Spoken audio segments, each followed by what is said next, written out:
ஒரு ப்ராஃபிட்டபிளாக இருக்கக்கூடிய ஒரு 5 கம்பெனி சொல்லுங்கள் அப்படின்னா அதில் கண்டிப்பாக இந்த செயில் அப்படிங்கிற இந்த கம்பெனி கண்டிப்பாக இடம்பெறும். 2025 உங்கள் இலக்கு நிர்ணயிச்சிருக்காங்க. 50 மில்லியன் டன் பர் ஆனம் பண்ணணும் அப்படிங்கிற இலக்கை நோக்கி பயணிச்சுட்டு இருக்காங்க. இந்த மாதிரி புதுசாக வரும்போது புது கம்பெனிஸ் வந்து சென்ட்ரல் கவர்மெண்ட்டோட கம்பெனி வரும்போது நம்ம வாங்கி வச்சிருந்தோம் அப்படின்னா இந்த கேட்டகரிக்குள்ளே அவங்க போகும்போது இன்னும் அவங்களுடைய ஷேர் விலை ஏறுவதற்கான வாய்ப்புகள் உண்டு. மியூச்சுவல் ஃபண்டு ஸ்கீம்ஸ்லாம் அவங்க அதிகமான அளவுக்கு இந்த RECன்னு சொல்லக்கூடிய இந்த கம்பெனியை வாங்கி வச்சிருப்பாங்க. சமீப காலத்தில் இந்த மியூச்சுவல் ஃபண்ட் கம்பெனிஸும் தங்களுடைய பங்களிப்பை அதிகப்படுத்திட்டே வர்றாங்க. இவங்களுடைய மார்க்கெட் கேப் 1,33,875 கோடி. ரிஃபைனரி செக்டரில் இருக்கக்கூடிய ஒரு தரமான நல்ல கவர்மெண்ட் செக்டர் நிறுவனம் அப்படின்னு எடுத்துக்கொண்டால் BPCLக்கு ஒரு கட்டுமானத்தின் வலிமை, கட்டிடங்களின் பாதுகாப்பு. ஸ்ரீ துர்கா TMT கம்பிகள். நியூஸ் கஃபே நேயர்களுக்கு வணக்கம். நவரத்தினங்கள் அப்படின்லாம் கேள்விப்பட்டிருப்பீங்க. நம்மளுடைய ராசிக்கல் மோதிரம் அந்த மாதிரிலாம் போடும்போதெல்லாம். ஆனால் ஷேர் மார்க்கெட்லேயும் இந்த மாதிரி ஒரு வார்த்தை இருக்கிறது, நவரத்ன கம்பெனிஸ் அப்படின்னு சொல்லுவோம். ஸோ இந்த மாதிரி சொல்லும்போது அப்படின்னா என்ன, அதுலேயும் பார்த்தீங்கன்னா உள்ள சப் கேட்டகரி மகா நவரத்னா, மினி நவரத்னா, இந்த மாதிரிலாம் வந்து சில ஸ்பெசிஃபிகேஷன்ஸ்லாம் இருக்குது. அந்த வரிசையில் நம்ம செக்டோரல் வைஸில் பார்த்துட்ருக்கோம்.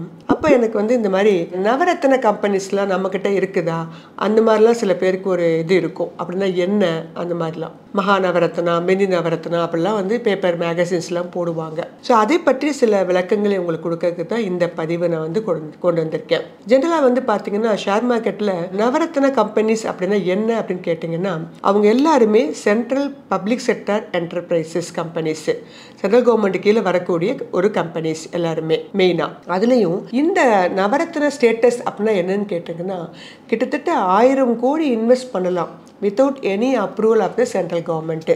அதான் அந்த நவரத்ன ஸ்டேட்டஸ் அப்படின்னு சொல்லுவாங்க. அப்படி இருக்கும்போது அதில் சில கேட்டகரி சொன்னேன் இல்லையா, மகா நவரத்னா, மினி நவரத்னா. அப்போ அதுனா என்ன அப்படின்னு சொல்லி பார்க்க போகிறோம். மகா நவரத்னா அப்படிங்கிற கம்பெனியோடைய என்னன்னு கேட்டிங்கன்னா அவங்களோட ஆனுவல் ப்ராஃபிட் வந்து மோர் தேன் 5,000 crores இருக்கணும். அவங்களுடைய நெட்ஒர்த் வந்து 15,000 crores இருக்கணும் கன்சிக்யூட்டிவாக 3 இயர்ஸுக்கு. டேர்ன் ஓவர் வந்து பார்த்தீங்கன்னா 25,000 crores கிட்ட இருக்கணும், அதுவும் கண்டினியூஸாக 3 இயர்ஸ்க்கு. இந்த மாதிரி ஒரு கேட்டகரி கிட்ட வரும்போது அவங்க என்ன கொண்டு வருவாங்க, மகா நவரத்னா அப்படிங்கிற அந்த கேட்டகரிக்குள்ள கொண்டு வருவாங்க. அதுவே மினி நவரத்னா அப்படின்னு சொல்லும்போது அவங்க 30 crore ஒரு ப்ரீ டேக்ஸ் கொடுத்தா போதும். அதே மாதிரி பார்த்தீங்கன்னா அவங்களுடைய ஆனுவல் டேர்ன் ஓவர் 120 crores கிட்ட இருந்தால் போதும் அப்படின்னு கொண்டு வருவாங்க. அதுலேயும் அந்த மினி ரத்னால கேட்டகரி 1, கேட்டகரி 2 அப்படிங்கிற இதெல்லாம் இதில் உண்டு. அப்படிப்பட்ட இந்த மகா நவரத்னா கம்பெனிஸ் வந்து பார்த்தீங்கன்னா நாம் சில கம்பெனிஸ் பார்க்க போகிறோம். இவங்க எல்லாருமே பார்த்தீங்கன்னா 1950-60 உருவாக்கம் பெற்ற ஒரு கம்பெனி. சென்ட்ரல் கவர்மெண்ட் அதில் ப்ரமோட்டர்ஸ் எல்லாரும் மெயினாக பார்த்தீங்கன்னா சென்ட்ரல் கவர்மெண்ட் வச்சுருப்பாங்க. ஸோ அப்படிப்பட்ட சில கம்பெனிஸ் தான் பார்க்க போகிறோம். அதுலேயும் பார்த்தீங்கன்னா NTPC அப்படிங்கிற கம்பெனி உங்களுக்கு தெரிஞ்சிருக்கும். அது வந்து ஒரு பிக்கஸ்ட் மகா நவரத்ன கம்பெனி அப்படின்னு சொல்லுவாங்க. ரீசெண்டாக ஜாயின் பண்ணது வந்து பார்த்தீங்கன்னா கெயில் அப்படிங்கிற கம்பெனி வந்து யங்கஸ்டாக இந்த மகா நவரத்னா கம்பெனிஸில் வந்து ஜாயின் பண்ணியிருக்காங்க. ஸோ இந்த மகா நவரத்னா, மினி நவரத்னால 9 கம்பெனி தான் இருக்கணும் அப்படிங்கிற மாதிரி கிடையாது. இப்போல்லாம் பார்த்தீங்கன்னா நிறைய கம்பெனி ரீசெண்டாக நம்மளுடைய IPOவில் வந்து சக்ஸஸ்ஃபுல்லாக போயிட்டு இருக்கக்கூடிய IREDA கூட இந்த கேட்டகரி கீழே வந்து ஜாயின் ஆயிருக்காங்க. ஸோ எந்த கம்பெனி இந்த மாதிரி அவங்களுடைய ஸ்பெசிஃபிகேஷன்ஸ்லாம் ஃபுல்ஃபில் பண்ணுதோ அப்போ இந்த மகா நவரத்னா, மினி நவரத்னா அப்படிங்கிற கேட்டகரிக்குள்ளே வரும். இதனால நமக்கு என்ன பெனிஃபிட் அப்படின்னு கேட்குறீங்களா? இந்த மாதிரி புதுசாக வரும்போது புது கம்பெனிஸ் வந்து சென்ட்ரல் கவர்மெண்ட்டோட கம்பெனி வரும்போது நம்ம வாங்கி வச்சுருந்தோம் அப்படின்னா இந்த கேட்டகரிக்குள்ளே அவங்க போகும்போது இன்னும் அவங்களுடைய ஷேர் விலை ஏறுவதற்கான வாய்ப்புகள் உண்டு. அது ஒன்று. அதே மாதிரி இந்த கம்பெனிகள் எல்லாமே நல்ல டிவிடெண்ட் தரக்கூடிய ஒரு கம்பெனி. எனக்கு கம்பெனிகளால் பிரச்சனை வரக்கூடாது. ஏன்னா ஷேர் மார்க்கெட்டை பொறுத்த மட்டும் ஒரு பிரச்சனை எங்கே ஆரம்பிக்குதுன்னு பார்த்தீங்கன்னா நீங்கள் எடுக்கக்கூடிய கம்பெனிகளில் தான். எனக்கு எந்த கம்பெனியை வாங்குறதுன்னு தெரியலை, எனக்கு எந்த கம்பெனி வந்து வச்சுக்கிறதுன்னு தெரியலை, நான் ஒரு 5 வருஷம் வச்சுக்கணும், 10 வருஷம் வச்சுக்கணும் அப்படின்னு நினைக்கும் போது எனக்கு இந்த மாதிரி கம்பெனிகள்லாம் திடீர்னு வருது, திடீர்னு காண போயிடுது, இந்த மாதிரி பிரச்சனைகள்லாம் வருது. இதை நான் எப்படி ஹேண்டில் பண்ணுறதுன்னு நினைக்கிறவங்களுக்கு இந்த மகா Navratna, mini Navratna companies choice வந்து உங்களுக்கு ஒரு அருமையான தேர்வாக இருக்கும். ஏன்னா இவங்க சில ஸ்பெசிஃபிகேஷன்லாம் இருக்கிறதுனால தான் இந்த கேட்டகரிக்குள்ளேயே வர்றாங்க.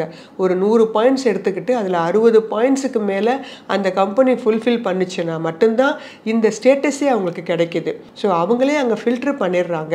அதனால் நீண்டகால அடிப்படையில் வாங்குபவர்களுக்கு இந்த கம்பெனிகளுடைய தேர்வு வந்து சிறந்த சாய்ஸாக இருக்கும். நீங்கள் நார்மலாக வெப்சைட்ஸ் கூகுள் இதில் போட்டாலே இந்த லிஸ்ட் ஆஃப் கம்பெனிஸ் உங்களுக்கு வந்து கிடைச்சிடும். சரி, நேயர்கள் இந்த மகா நவரத்னா மினி நவரத்னா கம்பெனிஸ்லாம் வாங்கி வைத்துக்கிட்டிங்கன்னா உங்களுக்கு வந்து கிட்டத்தட்ட உங்கள் பணம் எஃப்டியில் இருக்கக்கூடிய அளவுக்கு சேஃபாக இருக்கும். மார்க்கெட் இறங்கும் போது கம்பெனிகள் கண்டிப்பாக இறங்கும். ஆனால் அந்த கம்பெனியே இல்லாமல் போயிடுச்சு, காணாமல் போயிடுச்சு, இல்லை எந்த கவர்மெண்ட் வந்தாலும் இந்த கம்பெனிகளுக்களால் பெரிய பிரச்சனைகள் வராது. மார்க்கெட் இறங்கும் போது இறங்கும், திருப்பி மார்க்கெட் ஏறும்போது அடுத்து ஒரு உயர்வை கொடுக்கக்கூடிய ஒரு தரமான ஒரு நல்ல கம்பெனிகள் இந்த மகா நவரத்னா மினி நவரத்னா அப்படிங்கிற டைப் ஆஃப் கம்பெனிஸ். இந்த பதிவில் நான் உங்களுக்கு மகா நவரத்னாவில் இருக்கக்கூடிய சில கம்பெனிஸ்களை வந்து கொடுக்க வந்திருக்கேன். ஏற்கனவே சில கம்பெனிகளை பற்றி நம்ம பதிவை கொடுத்துருக்கோம். அதை தவிர்த்து புதுசாக இருக்கக்கூடிய சில கம்பெனிகள் வந்து ஒரு 5 கம்பெனிகள் தேர்வு செஞ்சு நான் உங்களுக்கு கொண்டு வந்திருக்கேன். இதில் நேயர்கள் உங்களுக்கு எது பிடிச்சிருக்கோ நீங்கள் அந்த கம்பெனிகளை வாங்கிக்கலாம். உங்கள் பட்ஜெட்டுக்கு ஒத்து வர மாதிரி திறனாய்வு செய்து இதனுடைய தனிப்பட்ட கருத்து தான். உங்களுக்கு பிடித்த கம்பெனிகளை நீங்கள் வாங்கி வைத்துக் கொள்ளுங்கள். நிச்சயமாக நவரத்னங்களை ஒளிர்வது போல உங்களுடைய இந்த கம்பெனிகளும் மிகச்சிறந்த லாபத்தை உங்களுக்கு கொடுக்கும். மகா நவரத்னா வரிசையில் முதல்ல நான் பார்க்க போகிற கம்பெனி எல்லாருக்கும் மிக தெரிந்த ஒரு கம்பெனி பெல் அப்படின்னு சொல்லக்கூடிய BHEL, Bharat heavy electricals limited அப்படிங்கிற பேரோடு வரக்கூடிய இந்த கம்பெனி ஒரு மிகச்சிறந்த கம்பெனி. எல்லாருக்கும் பேர் போன கம்பெனி. திருச்சியில் உங்களுக்கு தெரிஞ்சிருக்கும். திருச்சியில் மட்டும்தான் கிடையாது, கிட்டத்தட்ட 15 பிளேசஸில் இந்த கம்பெனிஸ் வந்து லொக்கேட் ஆகிருக்காங்க. இந்த கம்பெனி ஆரம்பிக்கப்பட்ட வருஷம் 1956. ஒரு ஹெவி எலக்ட்ரிக்கல் எக்யூப்மெண்ட் இண்டஸ்ட்ரியை வந்து இந்தியாவில் வந்து முதல்ல வந்து பண்ணாங்க. இந்த கம்பெனி 76 கண்ட்ரீஸ்லையும் 6 கான்டினென்ட்ஸ்லையும் இருக்கக்கூடிய ஒரு கம்பெனி. இந்த கம்பெனி மெயினாக பார்த்தீங்கன்னா எதை உற்பத்தி பண்ணுறாங்கன்னு தெரிஞ்சிருக்கும். Boiler and also fabric filters, gas turbines, turbo generators and also ட்ரெயினில் யூஸ் பண்ணக்கூடிய இன்ஜின்ஸு. ஸோ இந்த கம்பெனி யாருக்கெல்லாம் வந்து மெயினாக உதவியாக இருக்காங்கன்னு கேட்டிங்கன்னா, பவர் ஜென்ரேஷன் பண்ணுறாங்க இல்லையா, அவங்களுக்கு வந்து மெயினான சில பொருட்களை வந்து உற்பத்தி செய்யக்கூடிய ஒரு கம்பெனியாக இருக்காங்க. 3 செக்மெண்ட் கீழே வர்றாங்க. Power, transmission, transport, telecommunication. இப்போ நவடேஸ் ரினியூவபிள் எனர்ஜிக்கும் இவங்க மிகச்சிறந்த பொருட்களை வந்து உற்பத்தி செய்யக்கூடிய ஒரு தரமான ஒரு கம்பெனியாக இருக்கிறாங்க. அப்படிப்பட்ட இந்த கம்பெனி எந்த செக்டர் கீழே வராங்கன்னா, engineering and manufacturing of infrastructure sector அப்படிங்கிற கேட்டகரி கீழே வர்றாங்க. இந்த கம்பெனி வந்து பார்த்தீங்கன்னா கரண்ட் மார்க்கெட் ப்ரைஸ் இந்த பதிவின் போது 274 அப்படிங்கிற இடத்துல ட்ரேட் ஆகிட்டு இருக்கு. இவங்களுடைய மார்க்கெட் கேப் 95,600 கோடி. வெகு சீக்கிரத்தில் 300 அப்படிங்கிற இடத்த வந்து பிடிச்சிடும். இந்த கம்பெனியுடைய ஃபேஸ் வேல்யூ 2 ரூபாயாக இருக்கிறது. ஃபைனல் டிவிடெண்டாக 0.14 கொடுத்துருக்காங்க. டிவிடெண்ட் தரக்கூடிய ஒரு கம்பெனி தான். இந்த கம்பெனியோட நெட் ப்ராஃபிட் 421 கோடியாகவும் ரிட்டர்ன் ஆன் ஈக்விட்டி 1.77 ஆகவும் இருக்குது. Dead equity 0.2. ப்ரமோட்டர் 63% வச்சிருக்காங்க. FII 8.7% வச்சிருக்காங்க. DII 15% வச்சிருக்காங்க. FIIs நவடேஸ் கொஞ்சம் இன்க்ரீஸ் பண்ண ஆரம்பிச்சிருக்காங்க. அதன் காரணமாகத்தான் இந்த BHEL அப்படிங்கிற இந்த ஷேர் கொஞ்சம் growth அதிகமாக கொடுக்க ஆரம்பிச்சிருக்கு. ஆனால் நல்ல ஒரு நெட் சேல்ஸ் பேக் வச்சிருக்காங்க. கிட்டத்தட்ட வந்து பார்த்தீங்கன்னா 23,364 கோடி வச்சிருக்கிறாங்க. இவங்களுடைய ஆல் காம்படிட்டர்ஸை விட அதிகமான அளவுக்கு சேல்ஸ் பேக் வச்சிருக்காங்க. நல்ல குட் ஃபினான்ஷியல் இருக்கக்கூடிய கம்பெனி. ஸ்வாட் அனாலிசிஸில் கிட்டத்தட்ட 12 பாயிண்ட்டை வந்து தன்னகத்தை வச்சிருக்கிறாங்க. இந்த கம்பெனி வந்து பார்த்தீங்கன்னா எல்லாருக்கும் மிக நன்றாக தெரிந்திருக்கக்கூடிய ஒரு கம்பெனி. நீண்ட கால அடிப்படையில் வாங்குவர்களுக்கு பெல் ஒரு தரமான சாய்ஸாக கண்டிப்பாக இருக்கும். ஏன்னா இந்த கம்பெனி வந்து பார்த்தீங்கன்னா இவங்கெல்லாம் வந்து 1956லேருந்து இருக்கக்கூடிய கம்பெனி. ஒரு 3 வருடங்களுக்கு முன்னால் மிக குறைந்த ரேட்டில் வந்து உங்களுக்கு கிடச்சிட்டு இருந்துச்சு. இப்போ அவங்களுக்கு நிறைய ப்ராஜெக்ட்ஸ் இதெல்லாம் கிடைக்க ஆரம்பித்த பிறகு, ஏன்னா நிறைய Vande Bharat trains, electric trains, இந்த மாதிரி நிறைய ட்ரெயின்ஸோடைய என்ஜின்ஸ் எல்லாம் கூட அவங்களுக்கு ஆர்டர் கிடைக்க ஆரம்பிச்சிருக்கு. ஸோ அதன் காரணமாக BHEL ஒரு நீண்ட கால அடிப்படையில் வாங்குபவர்களுக்கு மகா நவரத்ன ஸ்டேட்டஸ் பெற்றிருக்கக்கூடிய ஒரு தரமான ஒரு நல்ல கம்பெனி. மகா நவரத்னா ஸ்டேட்டஸ் கம்பெனியில் நம்ம அடுத்தபடியாக பார்க்கக்கூடிய கம்பெனி SAIL அப்படின்னு சொல்லக்கூடிய ஒரு கம்பெனி. SAILன்னு சொல்லுவோம். Steel authority of India limited. பேர்லேருந்தே உங்களுக்கு தெரிஞ்சிருக்கும். இவங்க மெயினாக ப்ரொடக்ஷன் பண்ணுறது ஸ்டீல்ஸ். இந்த கம்பெனியுடைய கரண்ட் மார்க்கெட் ப்ரைஸ் 156 அப்படிங்கிற இடத்துல ட்ரேட் ஆகிட்டு இருக்கு. இவங்களுடைய மார்க்கெட் கேப் 64,642 கோடி. ஃபேஸ் வேல்யூ 10 ரூபா இருக்கக்கூடிய கம்பெனி. டிவிடெண்ட் ஈல்டும் கொடுக்கக்கூடிய கம்பெனி. 0.95 கொடுத்துட்டு இருக்காங்க. புக் வேல்யூ அதிகமாக இருக்கிறது 132 ரூபா. அவங்களுடைய கரண்ட் மார்க்கெட் ப்ரைஸே 156, புக் வேல்யூ 132. நெட் ப்ராஃபிட்டாக 1,530 கோடி கொடுத்துருக்காங்க. Return on equity 3.97%. Debt equity 0.47 வச்சிருக்காங்க. இந்த company is a largest state owned iron ore producing company.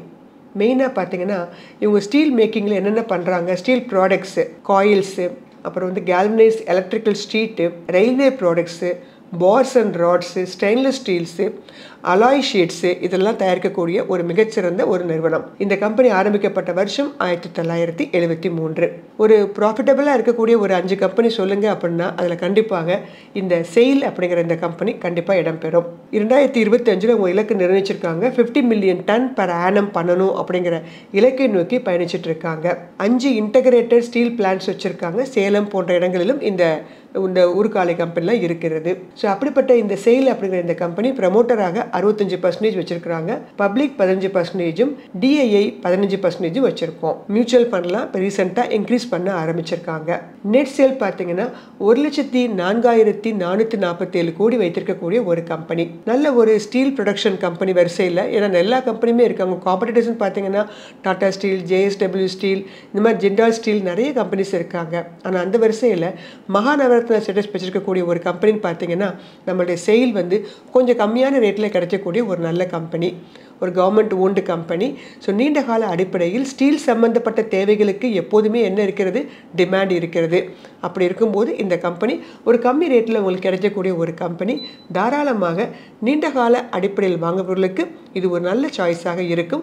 உங்கள் தேர்வில் இது நீங்கள் தாராளமாக வைத்துக்கொள்ளலாம். இந்த வரிசையில் நம்ம அடுத்து பார்க்க போகிற 3வது கம்பெனி REC அப்படின்னு சொல்லக்கூடிய கம்பெனி, அதாவது ரூரல் எலக்ட்ரிஃபிகேஷன் கார்பரேஷன் லிமிடெட் அப்படின்னு சொல்லக்கூடிய இந்த கம்பெனி. இவங்களை வந்து மெயினாக பார்த்தீங்கன்னா யார் அப்படின்னு கேட்டிங்கன்னா, இவங்களுடைய மெயின் அப்ஜெக்டிவ் இந்த கம்பெனிக்கு வந்து ஃபினான்ஸ் பண்ணுறாங்க, ப்ரமோட் பண்ணுறாங்க. யாருக்கு? ரூரல் எலக்ட்ரிஃபிகேஷன் ப்ராஜெக்ட், ஊரக வளர்ச்சித்துறைன்னு சொல்லுவோம் இல்லையா, அங்கே இருக்கக்கூடிய ப்ராஜெக்ட்ஸுக்கு எல்லாத்துக்குமே இந்த கம்பெனி வந்து ஆல் ஓவர் த கண்ட்ரி என்ன பண்ணுறாங்க, ஃபினான்ஸ் பண்ணுறாங்க. ஸ்டேட் எலக்ட்ரிசிட்டி போர்டோட இவங்க என்ன பண்ணுவாங்க, டைப் வைத்துக்கொள்கிறாங்க. இந்த கம்பெனியுடைய ஓனர்ஷிப் வந்து மினிஸ்டர் ஆஃப் பவர் அந்த கேட்டகரி கீழே வர்றாங்க. PFCன்னு சொல்லுவோம், பவர் ஃபினான்ஸ் கம்பெனி உங்களுடைய ஹோல்டிங் கம்பெனி. இந்த கம்பெனி எப்போ ஃபவுண்ட் பண்ணாங்கன்னா 1969. இப்போ இந்த பதிவின் போது உங்களுடைய கரண்ட் மார்க்கெட் பிரைஸ் 510 ரூபா அப்படிங்கிற இடத்துல ட்ரேட் ஆகிட்டு இருக்கு. மார்க்கெட் கேப் 1,34,439 கோடி. ஃபேஸ் வேல்யூ 10 ரூபா இருக்கக்கூடிய கம்பெனி. நல்ல ஹை டிவிடெண்ட் தரக்கூடிய ஒரு கம்பெனி. 3 ரூபா 3.07% கொடுத்துட்டு இருக்காங்க. ஸ்வாட் அனாலிசிஸில் கிட்டத்தட்ட 10 பாயிண்ட் வச்சுருக்காங்க. Book value 192. நல்ல குட் ஃபினான்ஷியல்ஸ் இருக்கக்கூடிய ஒரு கம்பெனி. மியூச்சுவல் ஃபண்டு ஸ்கீம்ஸ்லாம் அவங்க அதிகமான அளவுக்கு இந்த RECன்னு சொல்லக்கூடிய இந்த கம்பெனியை வாங்கி வச்சுருப்பாங்க. சமீப காலத்தில் இந்த மியூச்சுவல் ஃபண்ட் கம்பெனிஸும் தங்களுடைய பங்களிப்பை அதிகப்படுத்திட்டே வர்றாங்க. FIIஸும் என்ன பண்ணிட்டே வராங்க, அதிகப்படுத்திட்டே வர்றாங்க. இந்த 28 மார்ச்சில் இன்டரிம் டிவிடெண்டாக 4.50 கொடுத்தாங்க. கடந்த 5 வருடங்களாக இவங்களுடைய ப்ராஃபிட் அதிகரித்து கொண்டே தான் இருக்குது அப்படின்னு சொல்லலாம். இறுதியாக 1,11,066 கோடி கொடுத்துருக்காங்க. ரிட்டர்ன் ஆன் ஈக்விட்டி பார்த்தீங்கன்னா 19%. டெட் ஈக்விட்டி கொஞ்சம் அதிகமாக இருக்குது. கொஞ்சம் டெட் ஈக்விட்டி இன்னும் குறைக்க ஆரம்பித்தாங்கன்னு வச்சுக்கோங்களேன், இந்த ஷேர் விலை இன்னும் வேகமாக மூவ் ஆக ஆரம்பிக்கும். நெட் சேல்ஸ் 39,478 கோடி வைத்திருக்கிறாங்க. இந்த கம்பெனியுடைய ப்ரமோட்டர் 52%, FIIs 19% வச்சிருக்காங்க, DII 15%, பப்ளிக் நாம 11% வச்சிருக்கோம். So rural electrification power finance எப்படி வந்து உங்களுக்கு வந்து ஹோல்டிங் கம்பெனியாக இருந்து நிறைய கம்பெனிஸ்க்கு வந்து ஃபினான்ஸ் பண்ணுறாங்க. ஆனால் இவங்க மெயினாக பண்ணுறது REC ரூரல் ஊரக வளர்ச்சித்துறைக்கு வந்து எலக்ட்ரிஃபிகேஷன் பண்ணக்கூடிய ஒரு நல்ல கம்பெனி. இப்போது வந்து பார்த்தீங்கன்னா நிறைய கிராமங்கள்லையும் என்ன பண்ணிட்டு இருக்கோம், கரண்ட் சப்ளை அதுக்கான விரிவாக்கம் பண்ணுறாங்க. அதே மாதிரி ரினியூவபிள் எனர்ஜி செக்டர் மூலமாகவும் நிறைய விரிவாக்கம் பண்ணுறாங்க. இவங்க எல்லாருக்குமே ஃபினான்ஸ் பண தேவை இருக்குதே, அதை பண்ணக்கூடிய ஒரு நிறுவனம் ஒன்று வேண்டும் அல்லவா? அப்படிப்பட்ட நிறுவனம் தான் இந்த RECன்னு சொல்லக்கூடிய இந்த கம்பெனி. ஸோ அதனால் மகாநவரத்னா ஸ்டேட்டஸ் பெற்றிருக்கக்கூடிய ஹை டிவிடெண்ட் தரக்கூடிய ஒரு தரமான கம்பெனி. நீண்ட கால அடிப்படையில் வாங்குபவர்களுக்கு இது ஒரு நல்ல சாய்ஸாக கண்டிப்பாக இருக்கும். மகாநவரத்னா ஸ்டேட்டஸில் நம்ம அடுத்ததாக பார்க்க போகிற company BPCL, Bharat petroleum corporation limited அப்படின்னு சொல்லக்கூடிய இந்த கம்பெனி எல்லாருக்கும் தெரிந்து நன்கு அறிந்த ஒரு கம்பெனி தான். இந்த கம்பெனி மெயினாக வந்து பார்த்தீங்கன்னா பெட்ரோலியம் செக்டர் கீழே வர்றாங்க. Exploration, production, petrol and petrol related ப்ராடக்ட்ஸை வந்து தயாரிக்கக்கூடிய ஒரு தரமான நிறுவனம். கிட்டத்தட்ட 5 முறை இவங்க வந்து போனஸ் ஷேர்ஸ் கொடுத்துருக்காங்க. இந்த முறையும் போனஸ் அனௌன்ஸ் பண்ணுறதாக சொல்லியிருக்கிறாங்க.